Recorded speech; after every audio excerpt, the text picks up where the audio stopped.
Ya, jadi alhamdulillah hari ini laporan resmi dari klien kami, Ibu Aska, sudah diterima oleh pihak kepolisian ya, terkait dengan dugaan merekam tanpa izin dan menyebarluaskan. Mungkin bisa disampaikan, Arif? Jadi hari ini kami selaku kuasa hukum Ibu Aska, Yuli Aska atau yang kita kenal dengan Aska Uni, melaporkan ke Polda Metro Jaya tentang dugaan melakukan suatu perekaman tanpa izin dan sepengetahuan yang dipublikasikan ke media. Gitu. Yang dalam hal ini sesuai dengan pasal yang diterapkan, yaitu pasal 40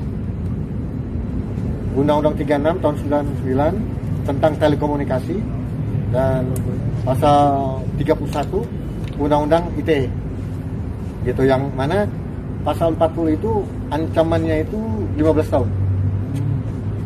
Gitu. Dan pasal ITE itu pasal 31 10 tahun dan denda 800 juta. Gitu. Ya, pada prinsipnya klien kami dilakukan perekaman itu tanpa izin dan sepengetahuan. Gitu. Dan yang sangat disayangkan disebarluaskan. Ini aku melihatnya di salah satu infotainment ya, tanggal 1 November kemarin, bulan ini 1 Juni. Itu aku kejadiannya pas lagi jalan sama teman, aku lihat loh kok ada di sayang ini rekaman suara. Itu kejadiannya pas di tanggal 21 November saat dia ke rumah. Itu dia ke rumah juga nggak janjian, nggak gimana. Nah tiba-tiba datang ke rumah mau ngerebut anak. Itu sih rekamannya. Jadi kamu nggak pernah tahu ada rekaman itu sebelumnya? Nggak tahu sama sekali. Jadi sebelumnya belum ada rekaman itu? Nggak ada. Pakai Grab ya sendiri sama sopir. Itu sih soal rebut-rebutan anak sih. Cuman di situ dia seakan-akan dia tuh ngomongnya baik banget, udah tertata banget. Jadi di situ tuh aku udah emosi gitu. Jadi sebelumnya itu udah terpancing emosi sih. Jadi kayak rebut-rebutan, aku panik aja. Oh, jadi kayak semacam pencitraan kali ya buat bukti dia mungkin begitu. Iya. Kami duga seperti itu. Kami duga. Jadi begini ya, sebenarnya ini ada penggiringan opini. Pengiringan opini kepada klien kami bahwa seolah-olah klien kami itu adalah ibu yang tidak baik. Ya, ini perlu dipertegas ya. Kenapa demikian? Jadi dari rangkaian yang kita lihat ya, bahwa ada muncul nih. Ini juga saya perlu jelaskan. Tadi ada dari Capil dari Jakarta Pusat ya. Ini sudah terjawab surat kami. Bahwa akta ini ternyata tidak terdaftar. Ternyata tidak terdaftar di Capil Jakarta Pusat. Artinya apa? Sangat jelas. Sangat jelas kita duga bahwa pemalsuan itu terjadi. Ini soal pemalsuan ya. Tadi kan soal perekaman. Ini kita kembangkan lagi nih. Karena ada surat lagi sehingga ya dasar apa mereka melaporkan klien kami di KPAI ya. Jadi ini sangat jelas bahwa ada kepentingan di dalam perekaman itu. Sehingga ini dibangun opini seolah-olah klien kami itu bukan ibu yang baik.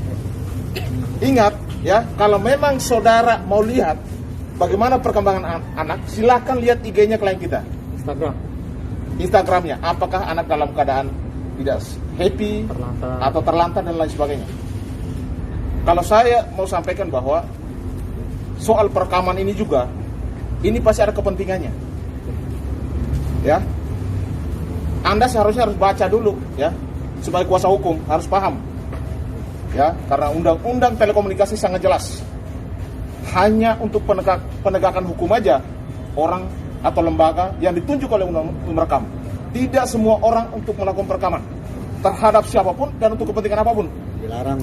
Itu sangat dilarang keras. Yang pertama undang-undang telekomunikasi, yang kedua juga menyangkut undang-undang ITE. Jadi kepada siapapun yang sudah dilaporkan hari ini soal perekaman, kita minta kepada Polda Metro Jaya untuk segera menindaklanjuti. Karena perekaman ini sangat-sangat merugikan klien kami. Ya, klien kami justru kaget melihat rekaman itu muncul. Ya, kok bisa ada rekaman ini? Nah, ini yang harus dipertegas di sini Makanya hari ini kita melaporkan resmi, dan hari ini pun kami menerima surat dari Sudin Jakarta Pusat bahwa ternyata akta ini tidak terdaftar, tidak terregistrasi. Pertanyaan kita, ada apa ini? Ya? Ada apa penggiringnya selama dilakukan? Kami minta supaya ada penegakan hukum, dan Aska klien kami harus mendapatkan keadilan. Ya, kita minta ini. Karena ini sudah sangat jelas bahwa dugaan kami, unsur penggelapannya itu sudah terpenuhi. Jadi kepada Polda Metro Jaya untuk juga menindaklanjuti laporan tentang pemalsuan akta otentik yang sudah dilaporkan. Ya, itu perlu kami pertegas. Jadi jangan sekali-sekali menggiring opini bahwa klien kami bukan ibu yang baik. Karena kepentingannya adalah menyangkut hak asuh. Sudah dilaporkan ke KPAI. Pertanyaannya, Anda melapor dasarnya apa? Sudah jelas. Ya, sudah jelas terjawab bahwa ini akta ini tidak terregister, terdaftar di Sudin Jakarta Pusat. Karena udah nggak ada sih, terakhir itu yang WhatsApp itu mamanya doang.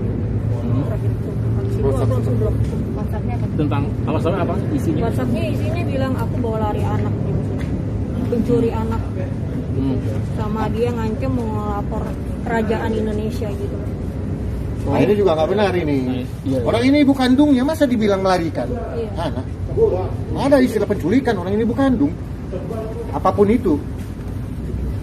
Ya, saya pastikan bahwa sama-sama kita ketahui ya bahwa Mr. A ini adalah seorang warga negara asing yang dimana kami sangat sayangkan dengan adanya peristiwa-peristiwa dugaan pelanggaran hukum yang kami duga dilakukan oleh Mr. A itu ya, kenapa dia bisa berbuat hal-hal seperti itu di negara Indonesia. Sangat disayangkan, orang-orang yang menjadi korban adalah orang terdekat,